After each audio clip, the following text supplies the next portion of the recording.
शेताच्या बांधावरून होणारे वाद कायमचे टाळायचे असतील तर मोजणीची अचूक पद्धत कोणती? खरोखरच प्रत्येकाच्या जिव्हाळ्याचा प्रश्न आहे. नमस्कार आणि स्वागत आहे आजच्या या सखोल विश्लेषणात. आज आपण एक अशा विषयावर बोलणार आहोत जो महाराष्ट्रातल्या प्रत्येक शेतकरी कुटुंबासाठी अत्यंत संवेदनशील विषय आहे. नक्कीच, कारण जमिनीचा बांध हा फक्त मातीचा ढिगारा नसतो, तर तो नातीस जोडणारा किंवा तोडणारा दुवा असतो. अगदी खरंय.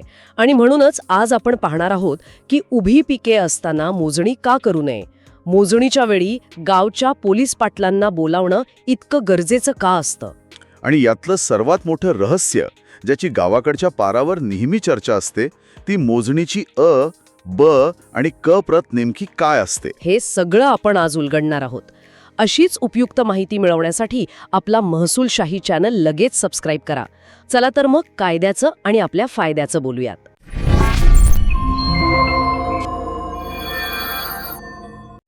मला वाटतं आपण एकदम मुळापासून सुरुवात करूया. म्हणजे मोजणीची प्रक्रिया नक्की सुरू कशी होते तिथून. थांबा, हे जरा सविस्तर समजून घेऊया, कारण बांधाचे वाद हे पिढ्यानपिढ्या चालत आलेले आपण पाहतो. जेव्हा एखाद्या शेतकरी मित्राला भूमी अभिलेख कार्यालयातून साधी मोजणी मागायची असते, तेव्हा त्याचा कायदेशीर आधार काय असतो? याला जर आपण कायद्याच्या मोठ्या चौकटीत पाहिलं तर आपला जो मूळ कायदा आहे तो अत्यंत स्पष्ट आहे. कोणता कायदा? महाराष्ट्र जमीन महसूल अधिनियम 1966, ज्याला आपण इंग्रजीत MLRC म्हणतो. या संपूर्ण कायद्यामध्ये हद्दींचे आणि बांधांचे नियम दिलेले आहेत. एक सेकंड, म्हणजे MLRC म्हणजे महाराष्ट्र लँड रेव्हेन्यू कोड, बरोबर? हा तोच कायदा आहे ना ज्यावर राज्याचा संपूर्ण महसूल विभाग चालतो? अगदी बरोबर ओळखलात. हाच तो मुख्य कायदा. आणि या कायद्यातली 2 कलमं नागरिकांनी कायम लक्षात ठेवावी. कलम 135 आणि कलम 136. या कलमांमध्ये नक्की काय सांगितलंय? कलम 135 हे प्रामुख्याने 2 गावांमधल्या किंवा 2 शेतांमधल्या हद्दी कशा निश्चित करायच्या याबाबत सविस्तर सांगतं. अच्छा, आणि दुसरं कलम? कलम 136 त्या हद्दींवर ज्या खुणा असतात, म्हणजे दगडाचे बांध असतील किंवा खुंटा असेल, त्या खुणा कशा टिकवून ठेवायच्या यावर भाष्य करतं. म्हणजे कायदा खुणा टिकवण्याबद्दलही बोलतो तर? होय. जेव्हा एखाद्या शेतकरी मित्राला बांधाचा वाद उद्भवतो, तेव्हा याच कायद्याचा आधार घेऊन साध्या मोजणीचा अर्ज करता येतो. आणि इथे एक छोटी पण महत्वाची माहिती, म्हणजे एक क्विक फॅक्ट सांगा ना. जेव्हा मोजणी अधिकारी प्रत्यक्ष मोजणीला येण्याचं ठरवतात, तेव्हा ते शेजारच्या सर्व खातेदारांना बरोबर 15 दिवसांची नोटीस बजावतात. अच्छा, म्हणजे अचानक येऊन कुणीही मोजणी करू शकत नाही? अजिबात नाही. शेजाऱ्यांना 15 दिवसांची पूर्वकल्पना देणं हे कायद्याने बंधनकारक आहे. शेजारी उपस्थित राहो वा न राहो, नोटीस गेलीच पाहिजे. हे नैसर्गिक न्यायाच्या तत्वाला धरूनच आहे. म्हणजे प्रत्येकाला आपली बाजू मांडायला समान संधी मिळते. तसं पाहिलं तर जर नोटीस दिली नाही तर ती मोजणी कायदेशीररित्या ग्राह्य धरली जात नाही. इथेच तर खरी गंमत आहे. आणि इथेच मला एका गैरसमजाबद्दल विचारायचंय. बोला की. अनेक शेतकरी बांधवांचा असा गैरसमज असतो की एकदा का भूमी अभिलेख कार्यालयात अर्ज केला आणि फी भरली की कोणत्याही महिन्यात, कोणत्याही हंगामात मोजणी करता येते. मग त्यात काय अडचण असू शकते? हा खूप मोठा गैरसमज आहे. मोजणी कधीही करता येत नाही. पण का? तंत्रज्ञान इतकं प्रगत झालंय, मग पिके असताना मोजणी करायला काय हरकत आहे? म्हणजे बघा, असं नाही की कायदा तुम्हाला अडवतोय किंवा कायद्यात तशी मनाई आहे, पण व्यावहारिक आणि तांत्रिक अडचण अत्यंत मोठी असते. ती कशी काय? माझ्या अनुभवातून सांगतो. जर शेतात ऊस असेल, मका असेल, थोडक्यात सांगायचं तर डोक्याच्या वर जाणारी उभी पिके असतील, तर मोजणीमध्ये तफावत येण्याची 100% शक्यता असते. हा खरोखरच एक अत्यंत महत्वाचा तांत्रिक मुद्दा आहे. पण उंच पिकांमुळे मोजणी नेमकी का चुकते? एक लाईन ऑफ साईट लागते. म्हणजे एका कोपऱ्यातून दुसऱ्या कोपऱ्यापर्यंतची दृष्टी अत्यंत स्पष्ट असावी लागते. म्हणजे मध्ये काहीही अडथळा नको? होय.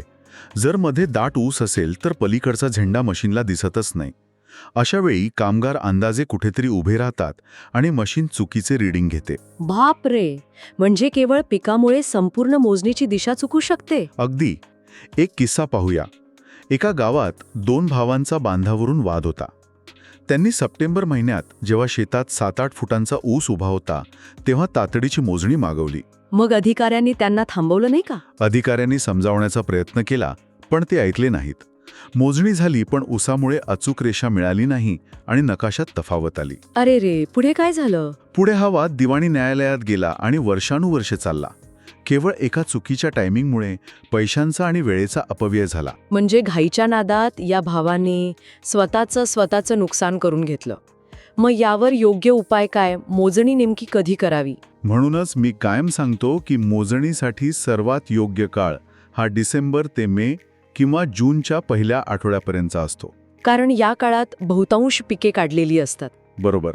रान मोकळं असतं आणि एका टोकावरून दुसरं टोक स्पष्ट दिसतं. त्यामुळे अर्ज करतानाच विनंती करावी की सध्या आमचं पीक निघालेलं आहे, त्यामुळे याच दरम्यान मोजणी देण्यात यावी. तुमच्या गावात अशी समस्या आहे का? मोजणी करताना असा पिकांचा अडथळा कधी आलाय का? समस्या नक्की कमेंटमध्ये लिहा. आणि हो, चॅनलला आत्ताच सबस्क्राईब करा. हे तांत्रिक मुद्दे माहीत असणं खूप गरजेचं आहे. माफ करा मध्येच थांबवते, पण समजा 15 दिवसांची नोटीस मिळाली, रानही मोकळं आहे आणि तो प्रत्यक्ष मोजणीचा दिवस उजाडला, तर मोजणी अधिकारी शेताच्या बांधावर आल्यावर नागरिक म्हणून आपण नेमकी काय तयारी ठेवायची? आपण फक्त त्यांच्या मागे उभे राहायचे का? अजिबात नाही. हा अतिशय कळीचा मुद्दा आहे. नागरिक अनेकदा अधिकारी आले की त्यांच्यावर सगळं सोपवून मोकळे होतात.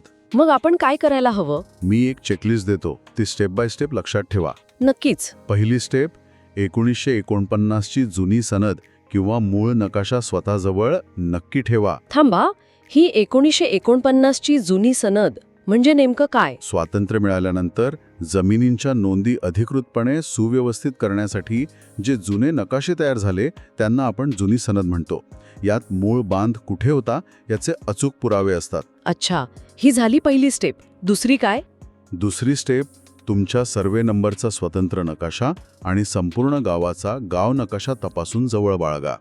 यावरून शेताच्या आजूबाजूला रस्ता आहे की ओढा हे स्पष्ट होतं. बरोबर. तिसरी स्टेप, मोजणी सुरू होण्यापूर्वी आजूबाजूच्या शेजारच्या शेतकऱ्यांना पंच म्हणून हजर ठेवा. आणि चौथी स्टेप? चौथी आणि सर्वात महत्त्वाची स्टेप, अधिकाऱ्यांना केवळ कागदपत्रे न दाखवता प्रत्यक्ष वहिवाटीच्या ज्या जुन्या खुणा असतील, म्हणजे जुना दगड, वडाचं झाड, त्या स्वतः जागेवर जाऊन दाखवा.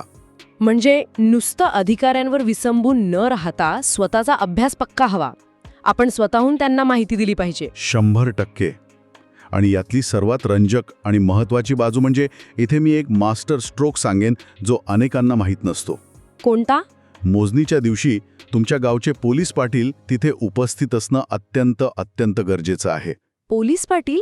पण साध्या मोजणीत आणि महसुलाच्या कामात पोलीस पाटलांचा काय संबंध? ते तर पोलिसांचं काम पाहतात ना. तसं नाहीये. संबंध खूप मोठा आहे. पोलीस पाटील हे केवळ पोलिसांचे खबरी नसतात, तर ते गाव पातळीवरचे महसूल आणि प्रशासनाचे अत्यंत महत्त्वाचे दुवे असतात. अच्छा, म्हणजे त्यांचा महसूल विभागाशी थेट संबंध असतो. होय.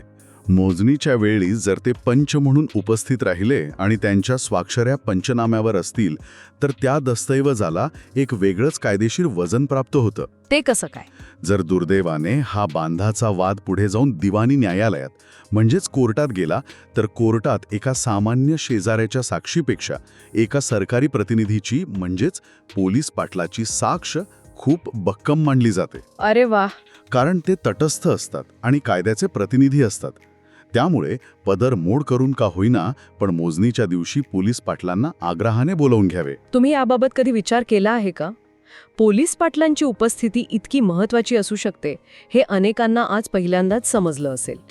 हे ऐकल्यानंतर तुम्ही तुमच्या पुढच्या मोजणीत त्यांना बोलवणार का? कॉमेंट सेक्शनमध्ये सांगा. लाईक करायला आणि शेअर करायला विसरू नका. महसूलशाही चॅनलसोबत नेहमी जोडलेले रहा. नक्कीच जोडलेले रहा, कारण आता आपण सर्वात महत्त्वाच्या मुद्द्याकडे येणार आहोत. हो, आता आपण त्या बूढ गट्टाकडे वळूया.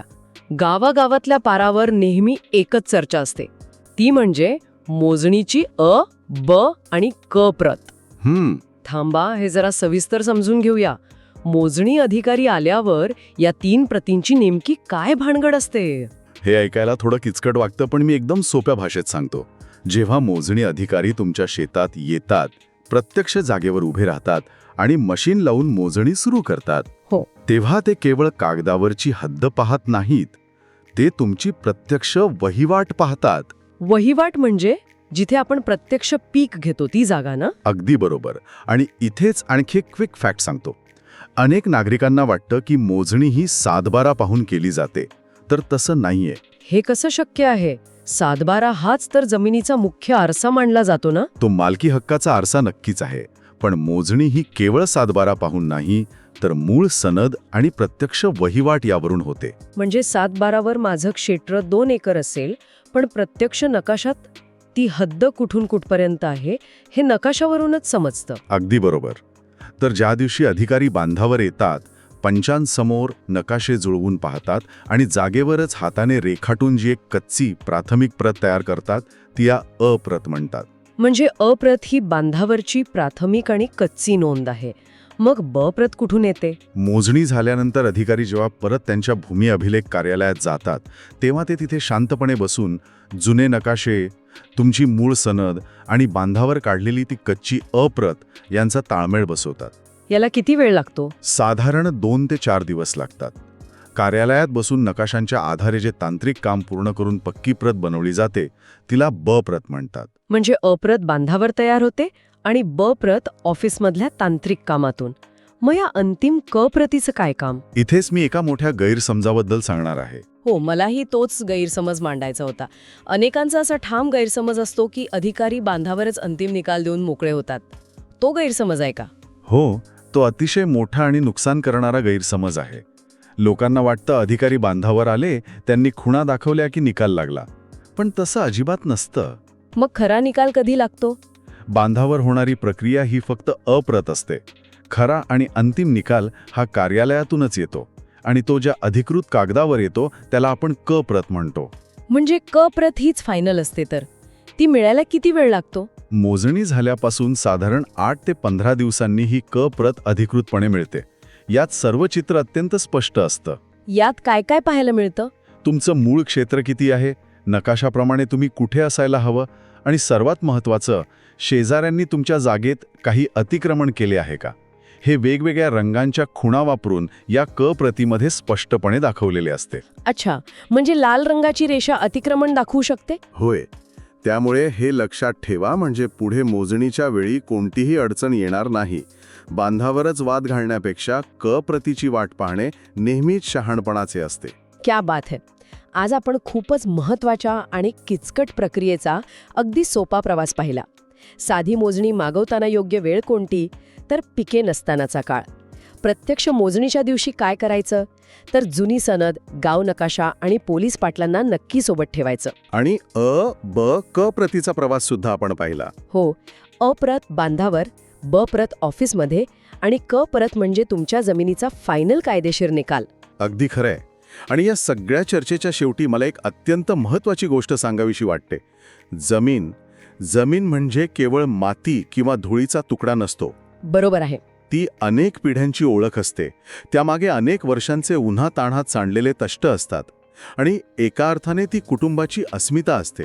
बांधावरचे छोटे छोटे वाद अनेकदा कुटुंबाची शांतता हिरावून घेतात. पिढ्यानपिढ्या कोर्टाच्या वाऱ्या कराव्या लागतात. होय, पण जर आपण कायद्याने थोडा संयम ठेवून आणि योग्य प्रक्रियेने मोजणी केली तर तो बांधही अबाधित टिकतो आणि पिढ्यांची नातीही सुरक्षित राहतात. अचूक आणि कायदेशीर माहिती असणे हीच या शांततेची पहिली आणि सर्वात भक्कम पायरी आहे. किती खरा आणि मनाला भिडणारा विचार आहे हा. नक्कीच. हा व्हिडिओ आपल्याला आवडला असेलच. असेच महसूल आणि इतर सर्व कायद्यांबाबत सोप्या भाषेत मार्गदर्शन तुम्हाला यापुढेही हवंय? मग आपला महसूलशाही यूट्यूब चॅनल तुमच्यासाठी आहे. नक्की सबस्क्राईब करा. आणि आपण पुढच्या भागात काय पाहणार आहोत तेही सांगून देऊया. होय, पुढच्या भागात आपण पाहणार आहोत की मोजणीच्या क प्रतीवर जर तुम्ही समाधानी नसाल तर पुढे अपील कसे करायचे. त्यासाठी कमेंट करून तुमचे प्रश्न नक्की कळवा. नागरिकांनी आपल्या शंका निसंकोचपणे विचाराव्यात. अगदी.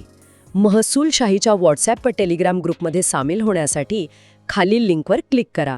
आणि हो, हा व्हिडिओ आपल्या मित्रांना गावच्या व्हॉट्सॲप ग्रुपमध्ये जरूर फॉरवर्ड करा, जेणेकरून ही अत्यंत महत्त्वाची माहिती प्रत्येक गरजू व्यक्तीपर्यंत पोहोचेल. कारण कायदेशीर साक्षरता हीच आपली ताकद आहे. कारण आम्हाला विश्वास आहे की ज्ञान हे प्रत्येकाचा हक्क आहे. आज इथेच थांबूया. लवकरच भेटू पुढील भागात. धन्यवाद. जय महाराष्ट्र.